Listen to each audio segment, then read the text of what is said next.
Everyone slept well last night? Had an early night in, being a school night and everything? So, let's talk about the big idea you had behind Game of War, by which I don't mean engineering a colossal time suck for everyone with a smartphone. Well, Machine Zone has been making apps that connect millions of people together in a single virtual environment for our entire existence. And with Game of War, we wanted to take it into a real-time one. So we made some unique technologies that allowed us to network tens of millions of devices into a single game. And we layered in some technologies that we're pretty famous for around real-time translation, so we could actually have a cohesive environment where anybody in the world can download the game on an Android or iOS device and be able to communicate and play with literally anyone, anywhere in real time. So that technology that we developed, we think is actually pretty special. And we have now released a platform we call Satori, Satori.com, which allows any developer to share tremendous amounts of data across the internet to millions of subscribers for free.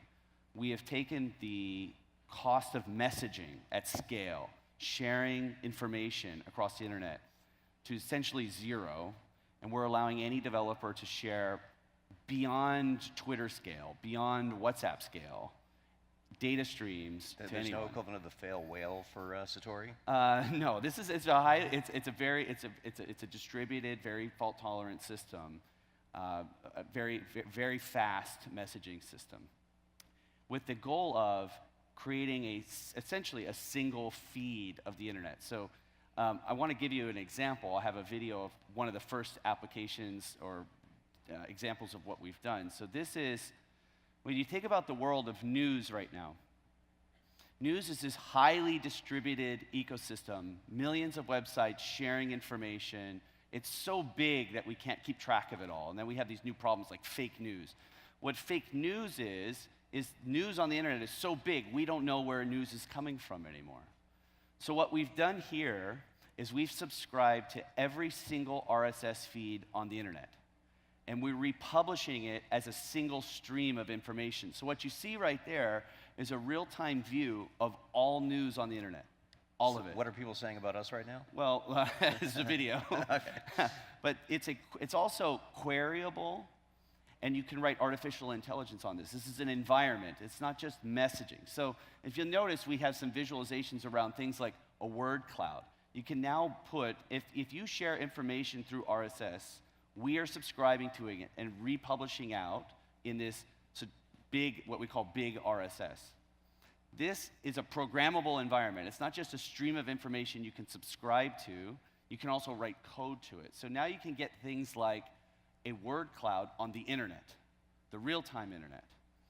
So the purpose of what we're trying to display here is that these big disparate systems, things with 20 million, 50 million endpoints, publishing information, the way that we look at the internet now is we see it as, I think about it as like ground level. We look around, we almost don't see the end of the internet.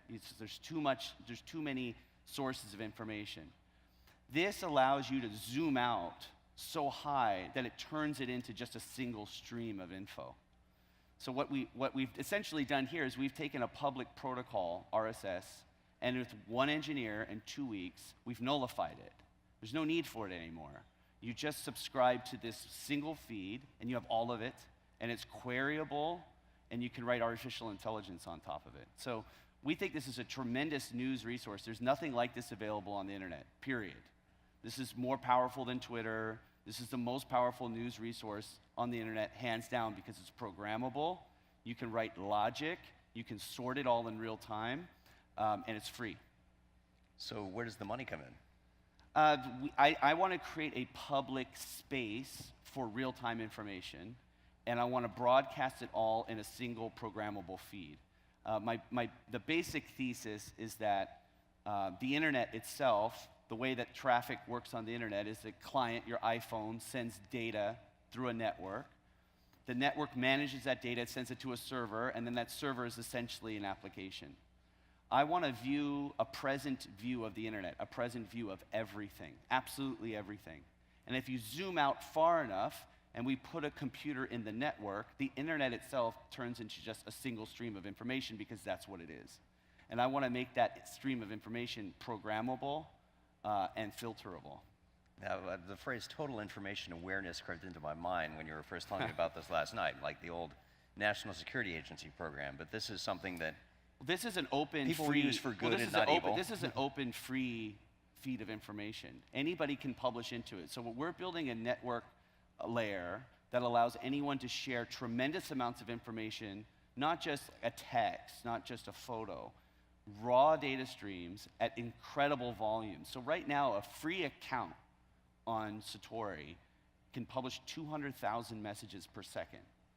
So that's, Twitter at peak volume is 100,000. So it's 2 Twitters on 1 free account. So this is huge volume. This is tremendous I'm not sure if we volume. want to have President Trump publishing into this system. Well, he's not fast enough. Getting into enough trouble already. So another way I think about it is that since the internet itself is just a stream of information, that's all it is, that's being distributed out to servers and clients, we are creating essentially an exchange that allows operations the same way a high-frequency trader works. So now you can go put logic into that stream. So the network is going to become smart. It's the only dumb part of the internet. The network is just a dumb switchboard that you can't program any logic into, and I think that's going to change. I think fundamentally what we represent is a change in that what the internet is capable of doing. So let's talk a practical example. Apparently, one of the first uses of this, totally logical pivot from mobile games.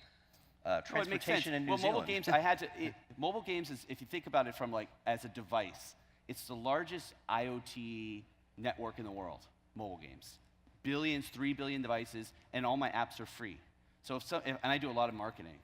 So if a lot of people download my app and I'm trying to maintain a single virtual environment, that means I'm trying to network millions of devices into one real-time world. It's a very impractical problem. There's no like, it's not accounting software, it's not medical software. You're trying to create if someone wanted to build their grains of sand database, that would be really helpful for that. What it's helpful for is managing extremely large systems. This isn't built for a small application. This platform is built beyond the application layer. This is going into the network layer. So another example, just a quick view, is something you could do right now for free. So this is Twitter. This is an app that we built just a few weeks ago that allows you to translate. You can also put everything into categorize. You can categorize a tweet as an opinion. You can categorize it as a news source. You can categorize it as happy, sad. You can translate. So a lot of marketing types would be all over that feature. Well, you could treat Twitter as just a simple data stream, and you can write logic to it and sort it however you want in real time. The cool thing about what it is, how you work with this, is essentially it's just SQL queries. So once the data is structured and running through the system, you're just writing SQL. It's all executed immediately. All you have to do is essentially write your query, press enter, get a chart ready, and you'll start printing results instantaneously. It's instant filtering, instant logic on extreme volumes of information. So what we've done, so you see kind of like news and analytics. Here's what we've done for New Zealand. So we partnered with the government of New Zealand, and we are going to network in the city of in Queenstown. We're going to network the entire public transportation infrastructure into one live ecosystem. So that means the buses and the ferries and how many people are on the planes and the taxi cabs will all go into one feed, just like what we saw with Big RSS. All of that information will be put into one public feed, and computation on that feed will be free, which is sponsored by New Zealand, the government, to provide a single IoT infrastructure for the country. So a developer is going to subscribe to a feed called New Zealand. And anybody who subscribes to that feed will get all of the public information out of New Zealand into that single queryable, programmable feed. So what this allows us to do is you create an environment. So right now the way IoT works is someone will sell you a stoplight system, someone will sell you a bus system, and you'll have apps for all of these things. This is an orchestration layer that allows you to connect essentially practically unlimited number of devices into this super fast, ultra high volume data feed to create a single system called New Zealand, because that's what it is. If you want to network all of these things together, if you want to have a cohesive experience where the buses can talk to the trains, can talk to the taxi cabs, and they're all in one live environment, you need something that can handle tremendous amounts of real-time information.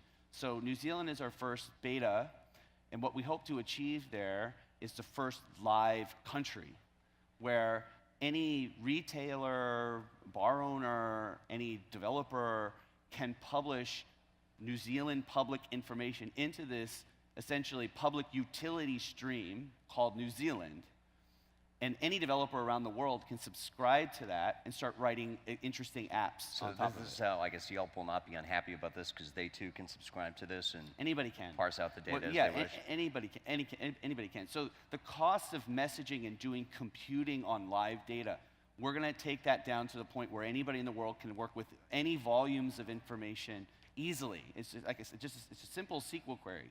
You're going to start querying essentially the live internet. Right now, we look at the internet through the lens of a database, not the lens of a network. And I think that's what we're going to start changing. We're going to say, I want to know what's happening right now across the entire internet, and I want to know it continuously, all the time, constantly getting the information, however I define it. So when will I be able to get off a plane in Auckland and, I guess, ask So my phone I'll give you a what's good up, New example. So Zealand? right now, their equivalent of the FAA has, they know how many people are on every plane. They have the passenger numbers, right? So they don't share that information. So now what they'll have is the plane has 52 passengers. The taxi cabs at the airport will know how many people are getting off of the plane. They'll have an application that'll see that, and they'll be able to adjust taxi cab liquidity accordingly. So if they don't have Uber enough, can ramp up its surge pricing at the same time. well, I don't know about that, but that's up to them. But they'll actually, what they'll have is a public, everyone will have a public space for them to see what's happening inside of their environment, because we're adding these devices. We're going to be adding trillions of devices to our world. How are you going to interact with them all?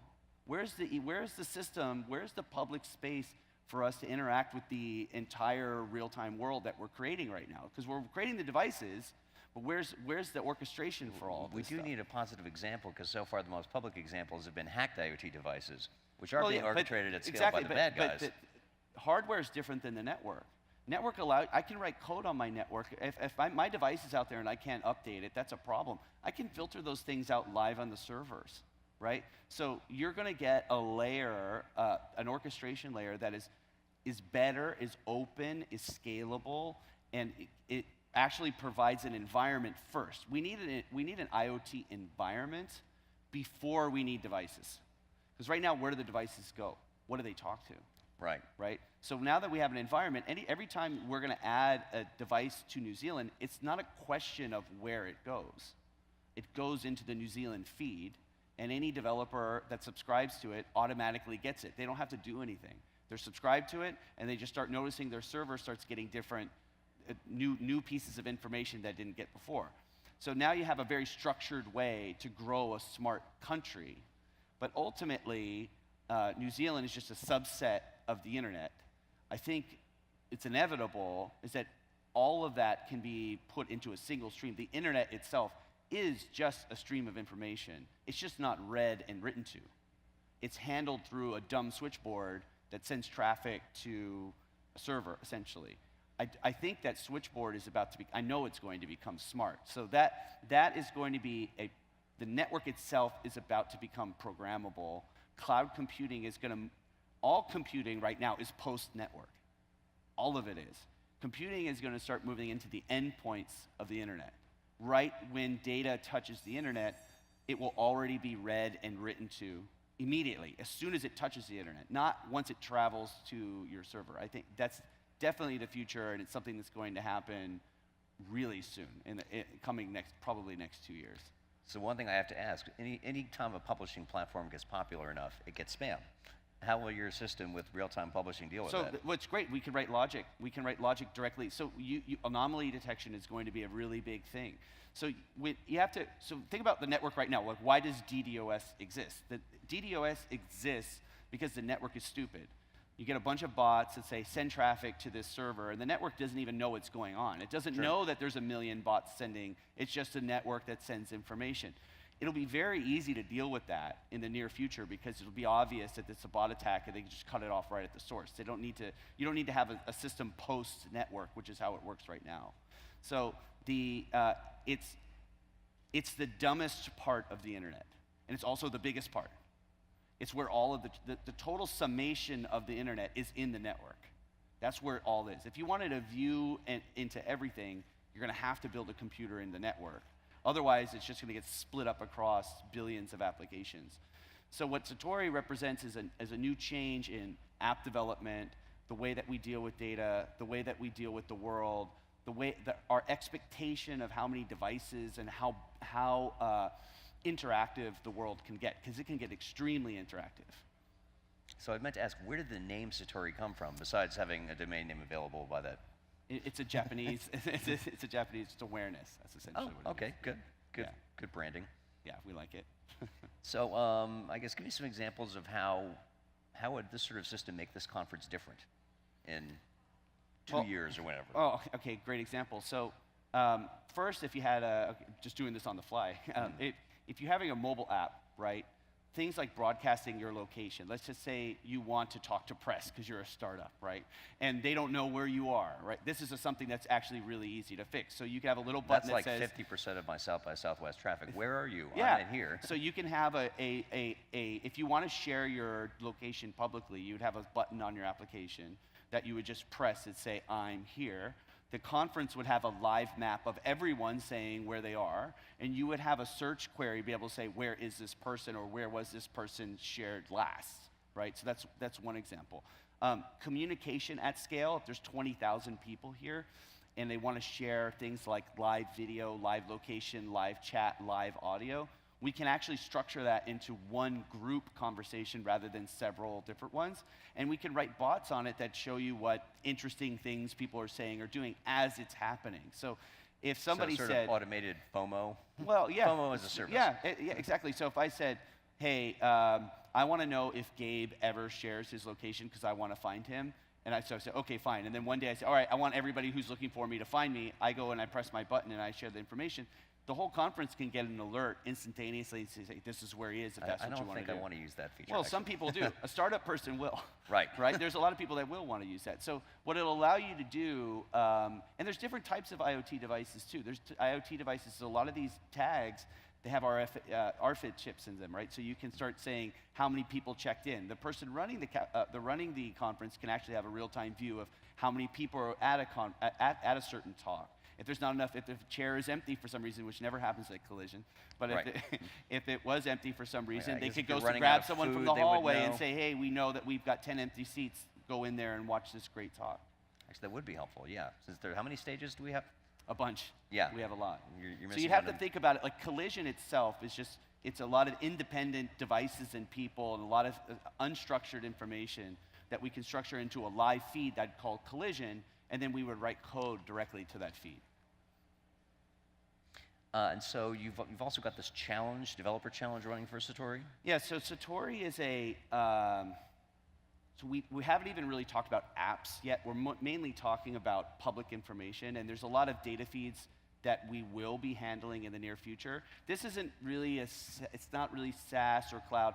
This is like a new type of computer that lives in a network. You got to find a buzzword. Yeah, it's hard because we've got to make a new one up. But it's different developers see it in different ways because you could do a lot of different things with it. It's very, very powerful, and we're building an extremely large network to handle a lot of data. So what we're looking for is creative people that can show the world what can you do when you network the world together in a single stream of information. So one of the projects that we're seeing that we're watching really closely is someone is getting I don't know who it is, but someone is building all of the live public data streams from India, everything they can possibly find from traffic, pollution, there's some medical stuff, there's all kinds of interesting things that are being shared from the government and from private corporations. And they're going to make a single live feed of every public resource of India. And I'm really curious what kind of applications are going to come out of that. I think it's going to have I think this is going to have a really big impact on the world in general. Right now, when we use apps, we always look at them through the lens of a database all the time. That's the only way we see things. So it's all historical. Everything's historical. The internet is really bad at live experiences. It's really bad at it. It's hard. Where's the application where I can interact with 100,000 people? You know, it's really, really bad at it. Yet there's 3 billion people connected to it, but you would never know it. You would never know if I go on my phone right now, where's the experience that shows me there's 3 billion people online right now? It doesn't exist. So that's going to be the big change. It's not going to be 3 billion, it's going to be 100 billion devices and my ability to interact with all of them at once. So keeping focus will be the big challenge, huh? No, it's the same concept. It's the same concept. It's just different apps are built off of that concept. What we're doing is saying we want to process in order billions and billions and billions of messages per second and allow developers to be able to slice and dice that up however they see fit. Okay. Our time is up. Okay, thank you. You Rob. set yourself a big challenge there. Good luck. Yeah, it's a big challenge. Thank you very much.